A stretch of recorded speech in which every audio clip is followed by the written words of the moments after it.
To Elizabeth this morning. I don't know if he spoke to you guys, but he spoke to me. Genesis 35 and 36, right there in verse 1, he said to Elizabeth, get ready. Get ready, Elizabeth. YouTube is doing funny things again.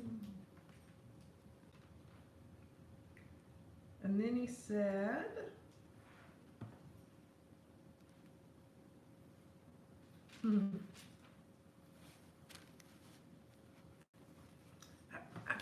sorry, I'm just thinking, because he really spoke to me this morning. So get ready, Elizabeth. Get ready.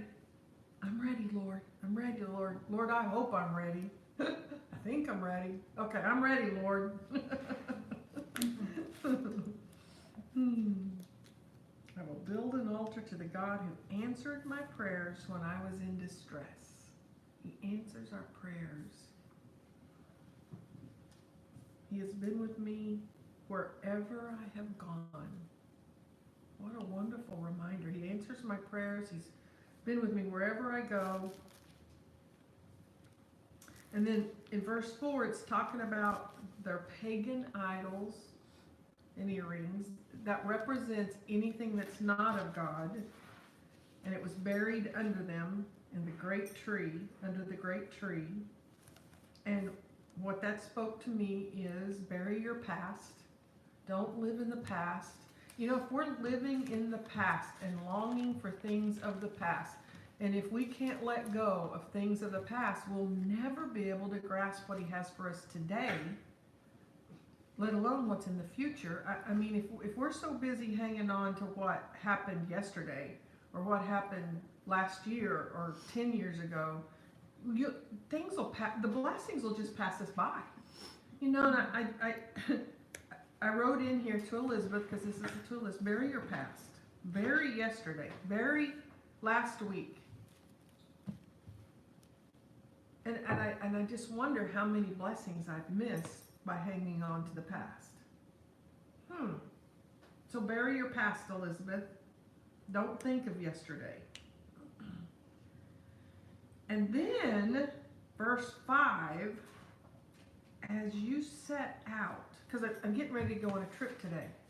As you set out, Elizabeth, a terror from God will spread over all the people. When is the last time? This is what I wrote in the column. 2019. When is the last time terror spread when you came around?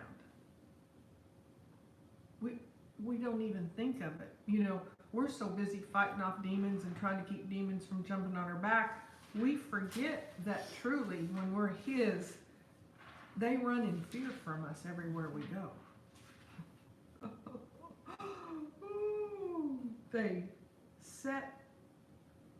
As they set out, a terror from God spread over the people. We put our feet on the floor. They ought to be screaming, she's up! It's a favorite teacher of mine saying.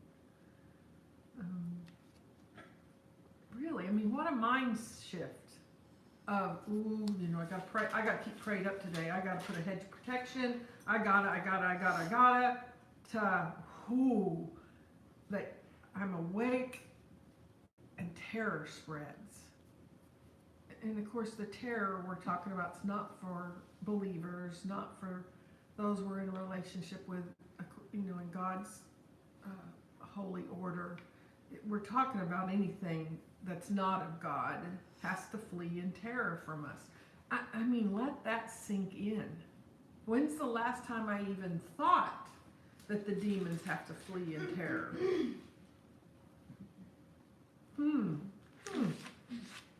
I think a whole bunch of them fled today, is what I think. A whole bunch of them today. And then verse 9, now that Jacob had returned, God appeared to him again at Bethel, where God lives. Now that he returned, because he fled in fear. He fled in fear, and when he returned, God appeared to him.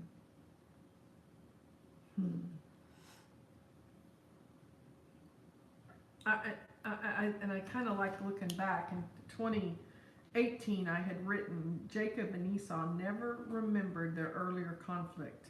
What was once so important at the end doesn't even matter. You know, I've known people that, families that, father and son and brother against brother and sister against sister. I've known people that start off in a conflict, you know, one accuses the other of something, the other accuses the other one of something. Next thing you know, they're not speaking, and they've gone years and years and years and not spoken. By the time 10 years rolls around, neither one of them can remember what the original problem was.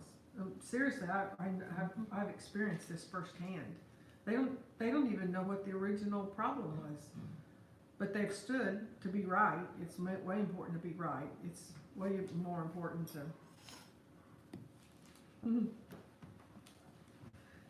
Jacob and Esau never remembered their earlier conflict. And then here's the promise, another promise for Elizabeth. I wrote it in the column. It's for Elizabeth. You will become a great nation, even more. I will give you the land I have already promised you. See, the land, the nation represents the goodness of God. Because back in these days, the goodness of God was represented by their ability to have a son.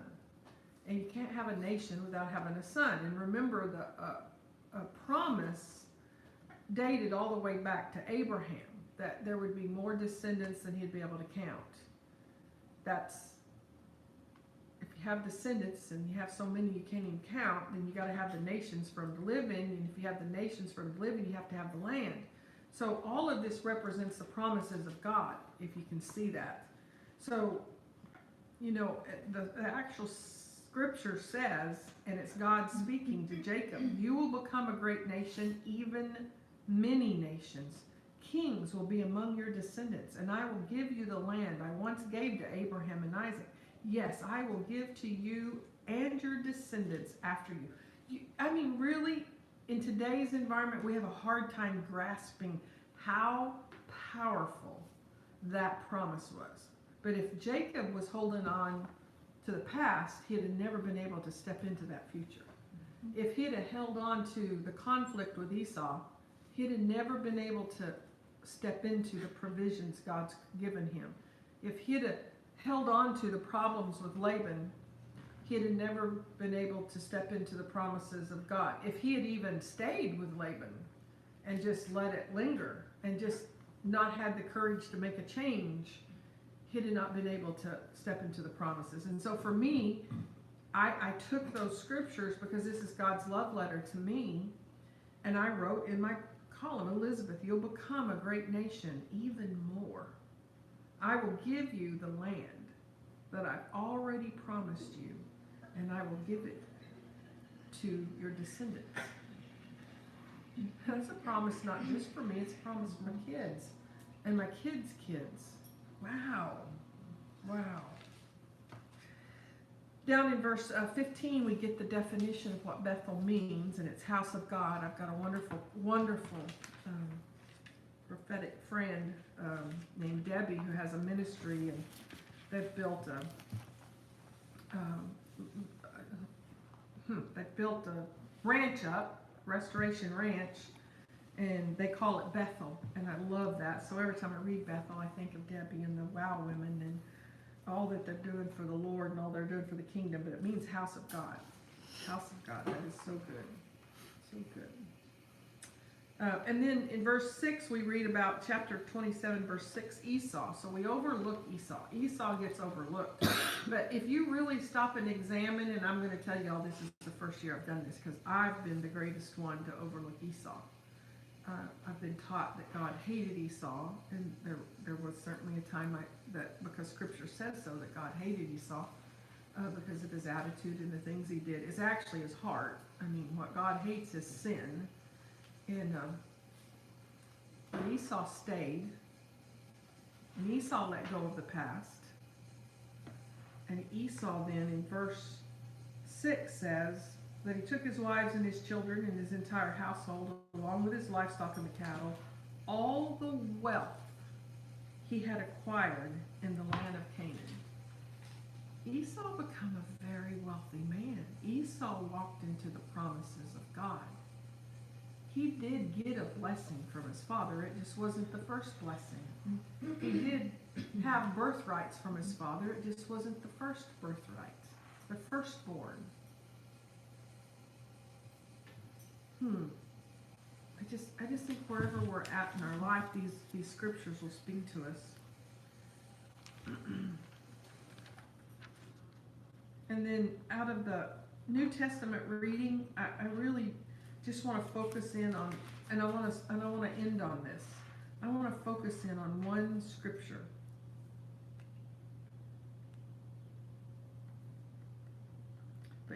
Verse 7, Matthew 12:7. But you would not have condemned my innocent disciples if you knew the meaning of the scripture. I want you to show mercy, not sacrifices. I want you to show mercy, not sacrifices. Who is it in your life right now today that needs your mercy, not your justice? There's another scripture that'll say, I desire mercy, not justice. See, God's the only one that can really mete out justice.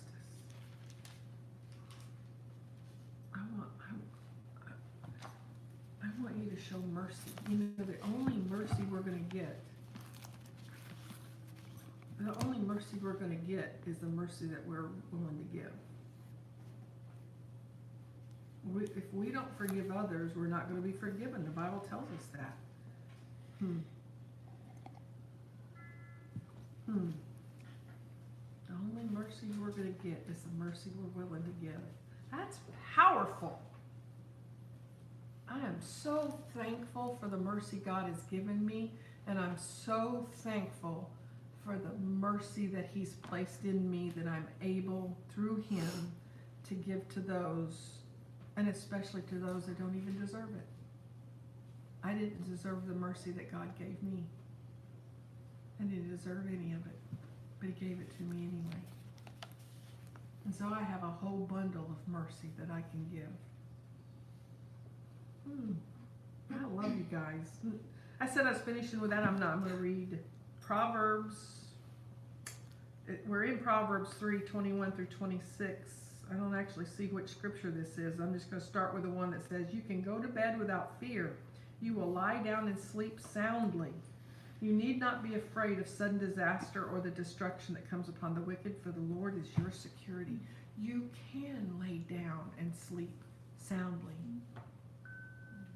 You can. What a promise. What a promise on this thankful Thursday. You guys have a wonderful day.